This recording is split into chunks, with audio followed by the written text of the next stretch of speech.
E mandar um beijão aí pra Fontinelli que tá na gravação aqui. Tá fazendo um videozinho pra poder postar no YouTube.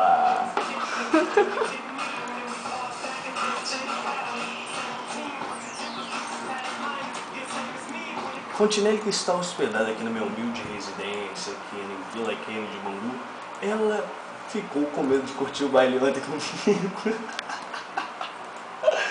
Ficou com medo, Eu não fiquei com medo, eu tava passando mal.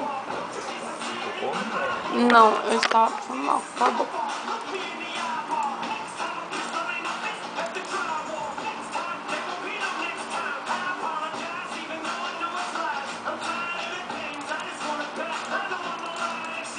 Se você puder gostar alguém que vai estar ajudando muito, quero te dizer que são 14 horas e 14 minutos, 2 de janeiro, mais um ano que se foi, em 2010, em 2011 tudo vai ser melhor se Deus quiser. Vamos que é a Rádio MDD aí.